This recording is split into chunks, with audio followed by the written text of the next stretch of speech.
Hi, this is John Hansmeyer.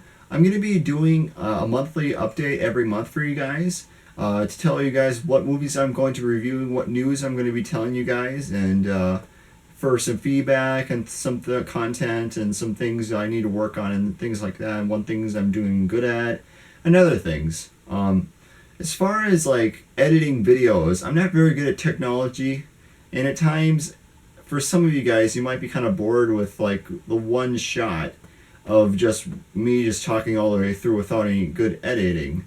And so I was just curious if you guys have any good editing programs for me. Could you possibly just like send me a link in the comments or on Facebook or something? Yeah, that'd be wonderful. That'd be great. And maybe that not only that, maybe send me videos of like tutorials of how to do that stuff, because I'm not very tech savvy. The only things I know how to do is upload a video on YouTube.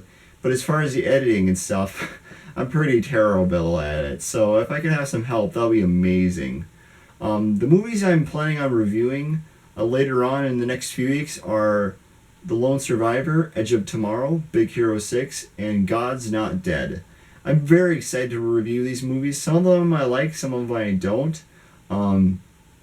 So yeah, give me some feedback as well on what things I need to improve on and what things I'm doing pretty good at. Like, what are some things that I'm doing good at and I should work on? And what are some things that I'm not doing so good at and I need to get better at?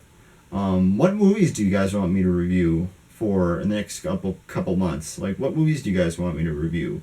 There's plenty of movies in this world to review. I mean, there's like thousands of them. So if I could get some feedback on the comments below on what movies you guys want me to review, I'll definitely be interested in checking them out and other things like that. The movie I just saw on Monday night with my friend Nathan Dobler was the movie Elizabeth Gale, Mystery at the Johnson Farm. Now, this is a Christian movie that came out in sometime in the late 80s, and it's a Christian movie. It's pretty short. It was only 45 minutes long, and it's about this one girl called Ellie, and she is a foster child, and she can't seem to find the right home for her. And eventually, sorry about that. sorry about the notifications on my phone. I guess we'll have to keep going. Anyway, Ellie, she's a lady who she can't seem to find a home, and she's a foster child. And she finds this one place called the Johnsons, and they try to really bond together as a family.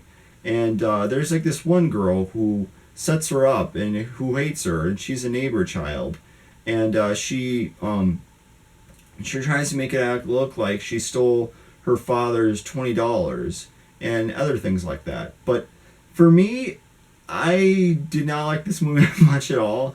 It was actually more of a guilty pleasure. The movie was incredibly cheesy, and there's like this one scene of where Ellie punches the neighbor girl, and it's a slow motion, and it's so cheesy. Because afterwards, you can totally tell it's just ketchup coming off her face when she gets punched in the nose.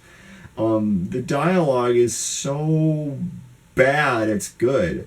And, for example, when Ellie gets invited to the house of the Johnsons, their mom says, "Hi, would you want to call me mother?" I mean, what is up with you, lady? It's our first day at the Johnson home, and you're forcing it down her throat to call you mom? I mean, wow, give her time to adjust. And it's even more funny because as the movie goes on, she wants to get away and be able to have some time to herself, so she gets she gets a ride from Mr. Johnson. And then they go on with a walk with one another, and then Mr. Johnson says to Ellie, I'd like to have you call me Dad. That would be great. I'm like, what is wrong with you people? This is her first day. How would you feel if you're in a totally new home with nobody you know and you're forced to call the person Dad? Do you think you should just give them a little bit of space? I mean, my goodness. Oh, it was just so... the movie was just so blunt, but it was a guilty pleasure. This movie was one of those movies where it was so bad it was good, because the movie was so fun, and me and Nathan Dobler had a ball watching this movie. I'm really glad that Nathan Dobler introduced me to this movie. And so, yeah, that is my monthly update, and I hope you guys have a good day.